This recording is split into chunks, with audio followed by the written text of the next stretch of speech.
Hey, thanks for having Awesome. me. Good. Yeah. Thank you so much for being here. So, I think right now we've talked to a few people about the state of the left and what we can and should be doing better. And always very important to get your feedback on anything at all, especially a topic as this. I wonder if you'd be comfortable, just in general, just riffing for a bit on what you think the state of the online left is and what maybe we should be doing about it. I mean, I think it's certainly improving over the past couple years. I mean, in terms of like the production of content, whether it's video or whether it's podcast, there's been a lot more content being created. Both in terms of like more traditional political commentary, but also more like avant-garde type productions. And those creators have grown in their prominence. So whether you're talking about somebody who does more traditional, here's a topic, let's talk about it, videos like say David Dole at the Rational National, or you're talking about somebody that will almost do like a long form performative essay like a ContraPoints or a H bomber guy. Both of those genres of left engagement on YouTube, just for an example, have really grown. And here in Canada, um, we've seen in the last couple of years, especially, like an explosion of left podcasts. Alberta Advantage, of course, Sandy and Nora. There's so many, right, that have either started in the last couple of years or have really kind of become like, I guess, known among at least the Canadian left in the last couple of years. And I think that what we're seeing, this new project, the Harbinger project, which is, I think you'll be talking to Andre from that, I think tomorrow, is a good sign of building that community. And I think that's what we need to do, right? We need to look at building community, because with podcasts there aren't really algorithms in the same sense, but also with YouTube, especially for news-based content, the algorithm is hostile to non-network news. The one way you can mitigate those issues is through collaboration, sharing audiences, those sorts of things. And I think that needs to be a greater part of our strategy. And it's one thing the right has done fairly well, because in some ways the algorithm that affects independent news also affects right-wing creators. But in general, not only do they have Koch brothers money, but they also have uh, you see them collaborate more. Like you always see Candace Owens talking to Ben Shapiro, and their audiences converge. But there's people that watch Ben that don't watch Candace, or vice versa. And every time one of them goes on the other show, their audience grows from that. And that's something that on the left, I think we need to do more of. And I think that's what the Harbinger project is going to do. Because people might listen to say, to Rob Russo's show, but they don't listen to Alberta Advantage or vice versa. And maybe now they'll be more likely to listen to both. I think that's a big step that has to be taken. Nice. Yeah, that's a common topic that I think we've heard a few times today is that the left needs to do a better job of building these institutions.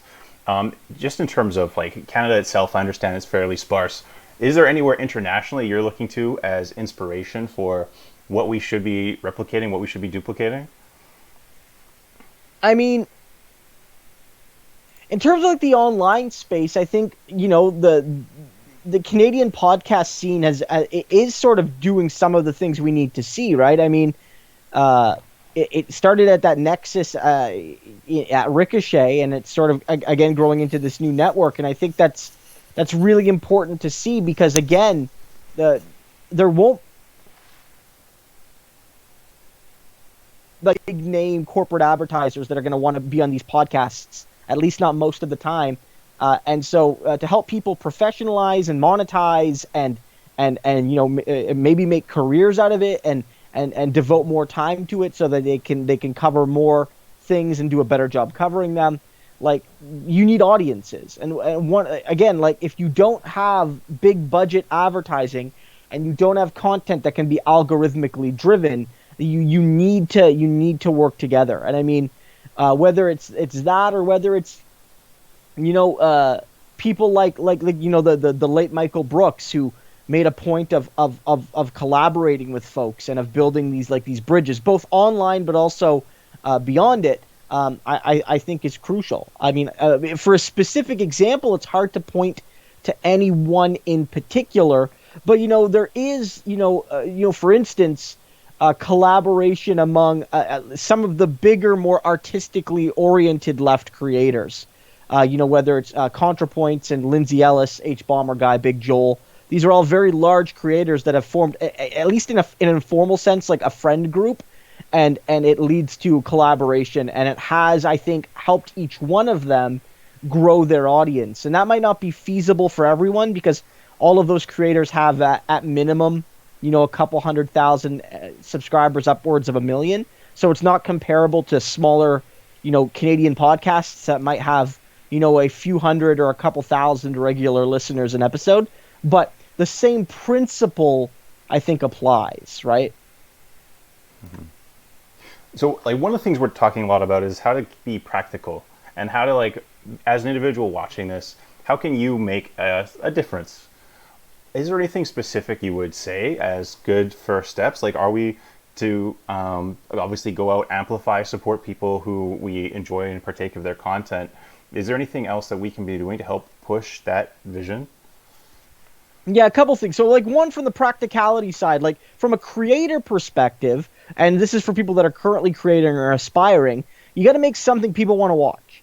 Like it sounds like commonsensical. It sounds tautological, but like, you got to make stuff people want to watch, and that applies to everyone. But specifically on the left, it's like we need to make content that speaks to people, both in terms of what you're saying, but also how you're saying it. Not everybody wants 40 minutes of dense theory. They don't want that. At least not everyone. Some people want a quick 3, 5, 7, 9-minute video that's to the point. And that's what they want.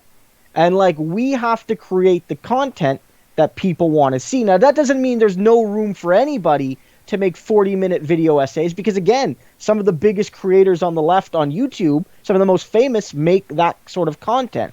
But you also need people to make these short videos, and that's like the Gravel Institute, who the teens that were behind the Mike Gravel campaign have just launched a sort of response to the Prager Institute, which is short, usually about 5 minutes long videos, relatively polished, that speak to one particular issue, and like in 5 minutes, narrated usually by somebody who's seen as an expert on the subject, or as a prominent leftist, or in the Prager use case, a prominent conservative or fascist, however whatever. That's how they do it.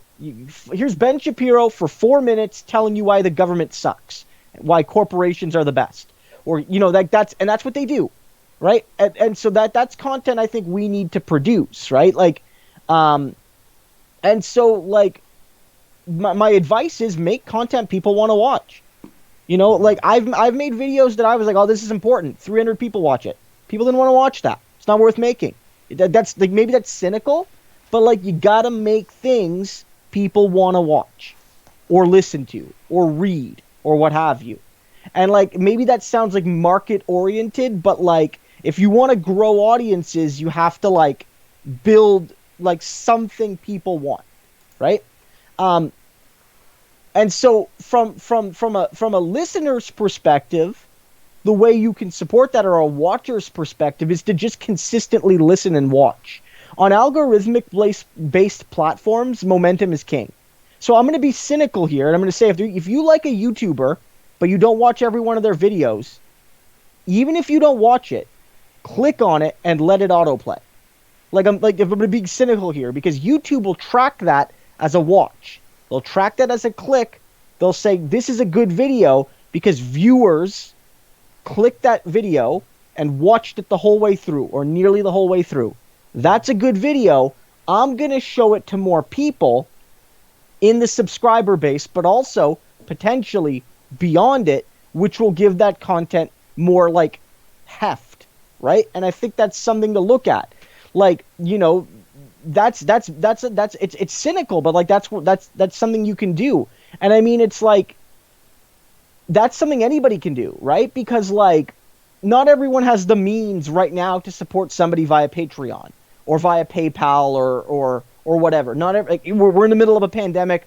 Lots of people were lucky enough to get CERB, and many people didn't even get that, right? Like so, like not everyone has excess cash right now, and so the biggest way with a lot of these things is like do the algorithmic things when like you listen to a podcast, like it, rate it 5 stars. Like these things do matter if enough people do them, right? Like with YouTube, you can see with videos on YouTube, the first hour for most videos basically determines how good the video is going to do. If people who are on the subscriber base click it, like it, leave a comment, watch the whole thing, YouTube takes that as a positive sign. And so like you have to look at like the nuts and bolts of things, like Facebook groups, private Twitter chats where friends will share a video or a podcast and ask everyone to retweet it. Like if the organic systems won't do it for you, you have to kind of do it yourself. Awesome. Like, like that's something like we could do, like just from a purely programmatic perspective, if that makes any sense. Absolutely, yeah. I think like one of the things, and I don't know if there's other specific tactics that you can share other than the like comment, subscribe.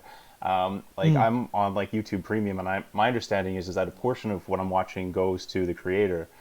So for some time, like I love your content, I'm a huge fan, but like life, and so I can't watch every video. But if I see it, I'll click on it, and it's running in the background while I'm doing whatever.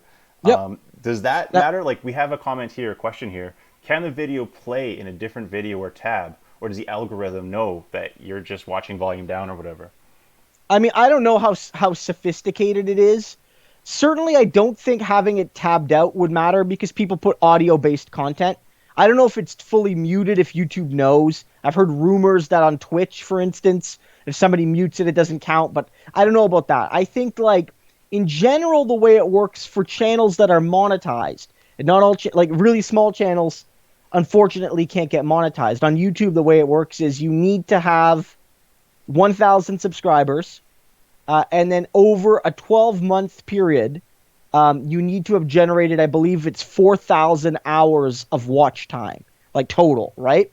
And then in addition to that, you have to make content that is monetizable. So if you're just sharing news clips without commentary, YouTube, even if it doesn't violate copyright, YouTube might not let you monetize. And so what happens after that is when an ad is sold on your video, based on who it's being sold to, the type of content you make, where you live, where your viewer lives, all of these things give a monetary value to the ad, and then you split that money with YouTube 55-45.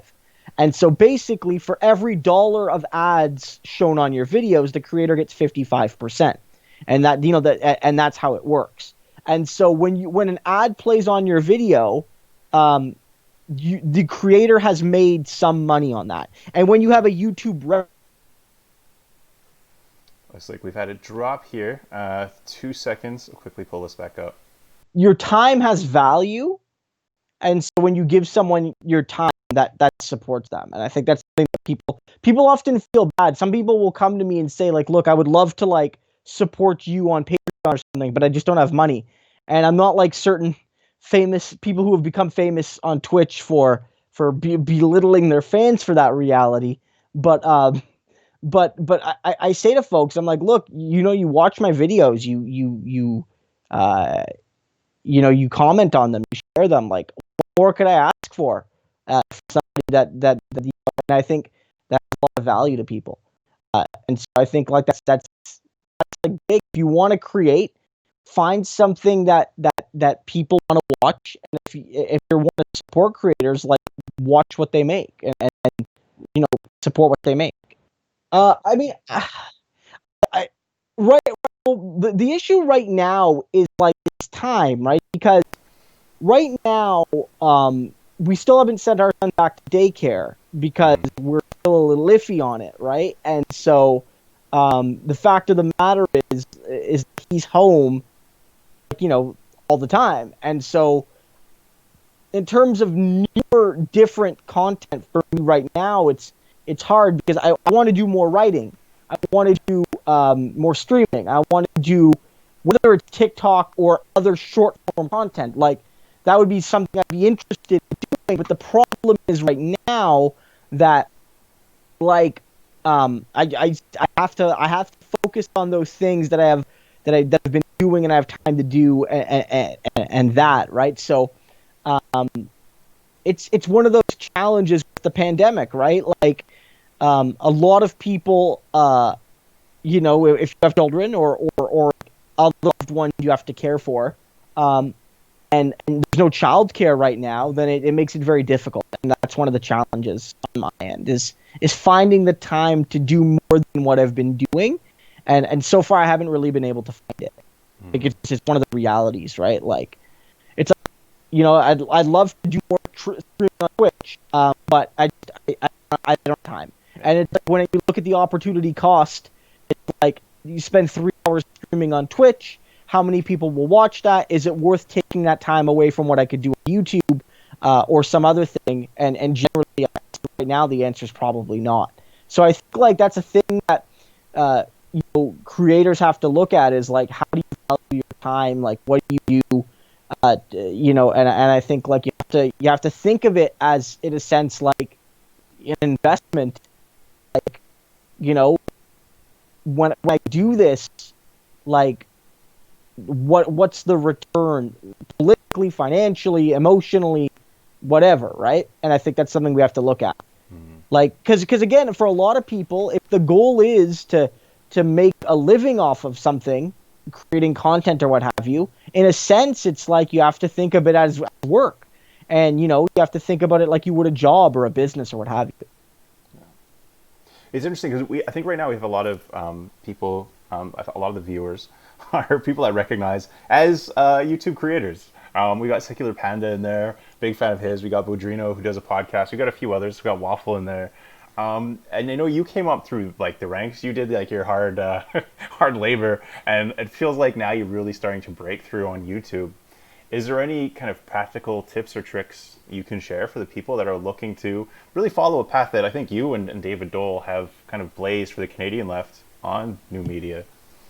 Yeah, well, I mean, on YouTube in particular, there are a few challenges now that I've kind of had to deal with too. So, and this isn't to say it was easy before, but starting around the time apparently that I started making YouTube videos, so a little bit unlucky, YouTube started changing their algorithm.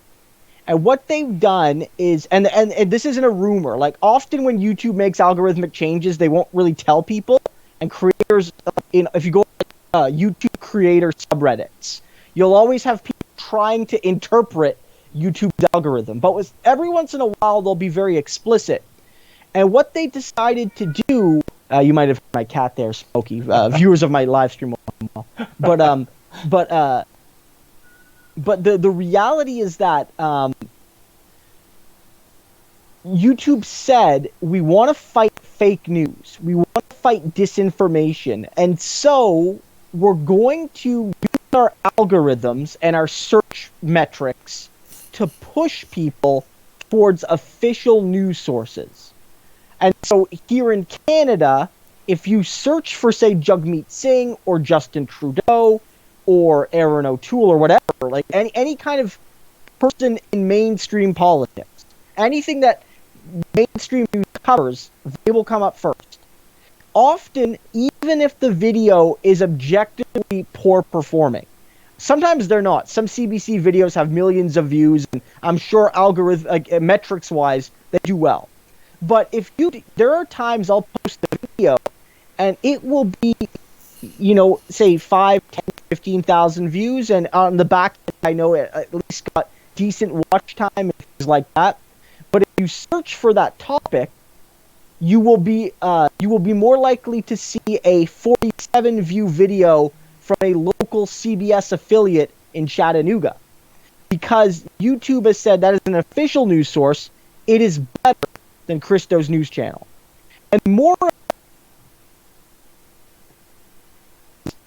More important than that is when YouTube is deciding which videos to basically make viral, it gives fundamental advantages to official news sources. Now, that doesn't mean it's impossible for my videos or anybody else's videos to get algorithmic pushes, where it just starts shoveling it out to tens of thousands or hundreds of thousands of people. That can happen, but it's significantly rarer than it used to be. And so what you're generally seeing is most of the big politics channels, the ones that cover like electoral politics or things in the news, most of those channels grew substantively before 2019. Now, there were some exceptions. I grew a lot during the Bernie Sanders phase because we all sort of benefited from the fact that no one in the Bernie Sanders camp trusted the mainstream media with good reason. And also, Bernie being ignored sometimes by the news meant that if mainstream news wasn't making a video about Bernie that day, then there was nothing to compete with. And so if you look at a lot of the recently strongly growing left YouTube channels, they're tending to focus more on online culture or theoretics than pure politics. Because if you're making a video dunking on Ben Shapiro, you're less likely to be competing with CNN, Fox, MSNBC, CBS, whatever, right? And so that's something to consider. If you want to lean into I want to make videos about Trudeau, Singh, O'Toole, even like Trump, Biden, these are things to consider. The algorithm is fundamentally rigged against you. And again, I was able to build a channel, but from what people have said, I might have quadruple the subscribers I would have under a previous algorithm because videos would be more easily shown to folks. In terms of, but not to be defeatist, I mean, in terms of making content in the news realm, at least, what you therefore have to do is, I find, now this is on my end, bigger channels maybe are insulated, is speed is king. I have to be quick. I have to be very quick on certain topics. If I want to make something about Biden and Trump, I generally have to be very quick, and the title and the thumbnail or the description has to have an algorithmic hook. Video about Biden saying Biden gives speech at event. You're going to get slaughtered by the algorithm. Because every NBC, ABC, CBS video about Biden has those words in it. Every video. But say Trump gets booed at baseball game, which I made a video on one night. Even I was one of the first people to make it. Trump doesn't get booed at baseball games every day. So when you Google search it and YouTube search it, you're not competing with a whole bunch. I was able to get about 30,000 views. Again, quickly before everyone else started to cover it. And then my video, regardless of how well it was performing, got bumped out by ABC, CBS, NBC, Fox, what have you. And so you have to kind of find a hook, both from a viewer interest perspective, but also from what if somebody searches this with certain words will make it that I am less likely to be algorithmically pushed out.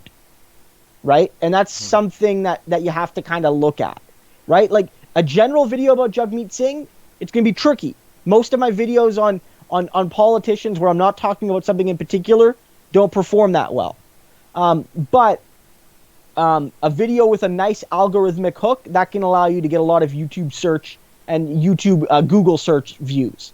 Of course, once you build an audience, it gets a little bit easier because what matters then is both what does your audience like, and also what would somebody that's trying to search for a video like. And so therefore, once you get a bit of momentum, you get a bit more flexibility. So Bernie's a bit of an exception for me because when Bernie was hot, especially before the primaries were over, I could make videos about Bernie that had similar titles to mainstream media. But because, 50% of my viewers might want to watch that video, which is a very good conversion rate, it didn't matter as much. Because if my audience watched, like I have 34,000 subscribers basically. They're about 33,000. But I don't get 33,000 views a video. You know, I don't. Most of my videos end up 3, 4, 5,000 views. You know, with some outliers. So if you can produce content that your regular people click on, then you can sidestep some of this algorithmic finagling. But there are things there that matter too. I've noticed, for instance, and other people have said this, that not just your title, but where words are in the title can matter. I found more success during the primaries where the first words are Bernie Sanders than mentioning Bernie halfway through the title, right? So these are all like very particular things, right? Like that aren't very fun, and they're kind of like, how do I rig Google? But like, they're things you kind of have to do, right? Like, it depends on the content. Like when I make videos, like you get to certain points where if you're making videos on a very particular niche, then YouTube will notice that. So if you're always making videos on, say, this particular person, and your subscribers like that, and they all click, then YouTube will fluff that up a little bit. But I've noticed that if I make a video about something in politics, but that isn't that I know my audience will like, but it algorithmically isn't ticking any boxes, the video won't go anywhere. Like for instance, I put out a video last week or a few days ago, which I thought was actually a very good video on Katie Porter, that viral clip of her calling out the pharmaceutical executive for jacking the price of a cancer drug without improving it, and basically saying like you're killing people for profit. And it was fantastic, and that went viral on Twitter and viral in a lot of other places. But the video, at least initially, very poorly performed because I've never made a video about Katie Porter. And because Katie Porter was a Warren supporter, my base of supporters are mostly Bernie supporters. She was never really brought up on my channel, either positively or negatively, Katie Porter. So there's no algorithmic basis to show my viewers videos of Katie Porter. Whereas whenever Bernie's in my title, more often than not, it'll get an initial push because people know I make Bernie content. And so when a viewer that, say, doesn't watch all my videos logs on to YouTube and they look at their homepage, if I just made a video about Bernie, they'll see it more likely than if I make a video about, you know, some random Republican Senator Google. Even if even if it's a video I know they would like, YouTube might not show it to them, if that makes any sense. Mm-hmm. Yeah, absolutely. Yeah. I think like that's a really good look at like the micro. That's amazing. Thank you so much for sharing that. Yeah, and I mean like some of that, honestly, I'm gonna be like some of that speculation on my end. So for all I know, like some of that is accurate, or with YouTube, some of that was accurate 3 weeks ago, but not anymore. And maybe it will be again in 3 weeks from now or 3 months from now, because they change it up a lot, right? Like, yeah. and like, you know, like there's always debates. Does YouTube prefer watch time, or do they prefer watch percentage? And what I mean by that is, is it better to have a 10-minute video get 5 minutes on average watch time, which is 50%, or is it better for a 4-minute video to get 3 minutes watch time, which is 75%, but less overall minutes, if that makes any sense? Mm-hmm. And there are debates about that, right? Like, you know, I don't have the answers to that. Maybe some people do, but certainly I don't. And these are all things that on platforms where algorithms play a big role in how people, if people see your content, even your subscribers, is a big one. And that's like another thing too. It's not just algorithmic. It's also like, what do people want to see? Because if you look on YouTube, creators will know this. Like you have, like when somebody subscribes, they can also click the bell, if that makes any sense. And what that means, for those who maybe don't know about YouTube, is like that person will initially get a notification on their phone or desktop or whatever to see the video, right? And so if like if you know what your audience wants and you give it to your audience will click. If your audience clicks, YouTube's like, my God, this guy's got 30,000 subscribers. Normally within the first 10 minutes, this amount click, but he's tripled that on this video for whatever reason, whether it's luck or timing or the topic or whatever. Let's show it to his subscriber base that maybe doesn't watch most of his videos. And then let's maybe go beyond that. And like that's kind of how it works, right? That's kind of how it works. Now, for content that isn't competing with the mainstream news, the algorithm can be even more generous than it is with mine. And that's how channels blow up. Like that's how channels often blow up.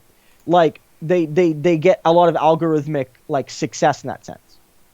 Like that's how you'll see a video, you're on YouTube if you watch gaming content. Like how does YouTube determine which video about like Minecraft to show you when thousands are made every hour probably? And it's based on watch time, it's based on click-through rates, it's based on retention and all those sorts of things. Awesome. Yeah. Sorry, I think we've got close to like the 5 minutes left, so I got to choose like your own adventure going on. One, would you like to just go straight into your final thoughts? Or two, one question that's been bugging me is reference to the right and how they do a good job of building these communities that help push the content. Is there any specific lessons that you see there that you think the left should be applying to essentially push leftists like you? So I guess two questions. Would you rather do your final take, or do you have a thought on the collective? Yeah, I mean, yeah, okay, well there are certain things where we have to be real about like the differences between the left and the right. And like the right on YouTube has real money behind it. Not every creator, not every right-wing YouTuber is getting money from the Koch brothers, but some of them are. And so it's like, well, why can't we do what Ben Shapiro does? To some degree, it's why don't we have multimillionaires and billionaires effectively underwriting our projects? And like, so to a certain degree, it's like part of it is not beating ourselves up for the fact that we don't have the same apparatus, right? And there are limits to what we can do if we're not going to take money from billionaires. Like, right? Like that's part of the deal. Dave Rubin, Ben Shapiro, PragerU, these groups are funded by, or in some cases directly owned by, like just like really, really rich people. And that's like something to consider. But I definitely think we have to like look at collaboration, sharing audiences, building audiences. I think that we have to look at trying our best to work within these algorithms, trying to find content that people want. Like, one of the reasons why a lot of the BreadTube community built is I think people realized, at least at the time and probably still now, but was like YouTube was really privileging like long videos. And so people like ContraPoints were making 30, 40, 20, 50-minute videos. And they were blowing up algorithmically. Also on social media, of course, like these people become famous on Twitter and what have you, but their videos were going algorithmically crazy, and they were just getting seen by hundreds of thousands of people that have never heard of them before. And like that's how your channel grows. And we have to look at producing that sort of content. I mean, in terms of the right, it's also like making content to challenge them. Some of that's being done. Like a lot of these BreadTube creators, a lot of them have made videos directly criticizing PragerU, like Sean, H-Bomber Guy, Big Joel. These creators have often, say, taken a PragerU video or concept and sort of like, but that work is sort of also being done by people. So I mean, I think that's a big part of it. Is trying to build that collaboration and also tapping into other forms. Like this is something that I don't have an answer to yet, but it's something we have to really look at. The right has really gamed Facebook. And I don't put a lot of my videos natively up on Facebook. Like I share links on Facebook, but like if you looked every day, the top 10 most popular videos on Facebook, they are almost always 4 of them, Ben Shapiro. He's found a way to game it. I don't know. Some of it might be manipulation of the platform in a way that might violate terms of service. That's what a lot of people are arguing. But in any case, the right wing has found a way to like dominate these platforms. And I think it's based on networks of people that are sharing them to groups and to pages and things like that. And I don't know if we have the bulk of people to do that yet, but these are things that you have to consider, right? Like there's like the whole idealistic thing that a lot of people will say, like make a good podcast and people will watch it. But we know that's not really true. Some of the best content is deeply underappreciated. Like you were showing Waffle to the Left's videos, which are objectively better than mine. Objectively. From an editing perspective, a humor perspective, but you know, it's the people don't always watch the best videos, right? And so we have to also look at like algorithmics. How can we, within the bounds of what's possible, like, you know, help people and help ourselves make sure people see our content? Because like that's what I do when I make my video titles. Um, Sometimes you'll notice it. I'm being very programmatic with my titles. Is it the most artistic way to do it? No, but it's often the way I feel that I get the most viewership out of it. And them watching your video is something that matters. And I think that's another point that people have talked about is like how we speak to folks. We have to meet them where they are. So a common one is the term. ContraPoints did a video on this one, and it was a good discussion where she talked about the concept of. And I don't want to be transphobic, but she was that there are traps gay. That was the argument, and that's often something that's said in right wing circles. Is being attracted to a trans woman homosexual? And the answer is obviously no. You're attracted to a woman that's heterosexual. But she did a very long video about this.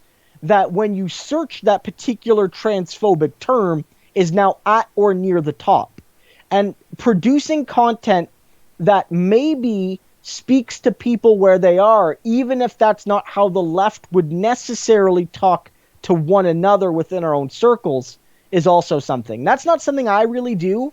I don't make edgy content, you know, aimed at converting conservatives. That's not what I do.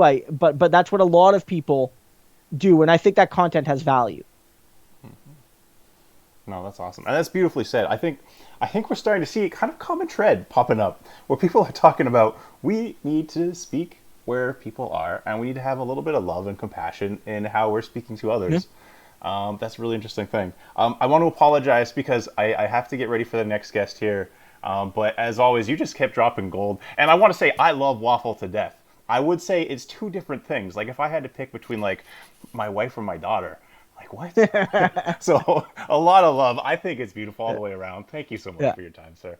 No, don't worry about it. Thanks for having me. Thanks for Cool. having me. Awesome. Enjoy your weekend. Yep. Yeah, you too. You too. Thanks.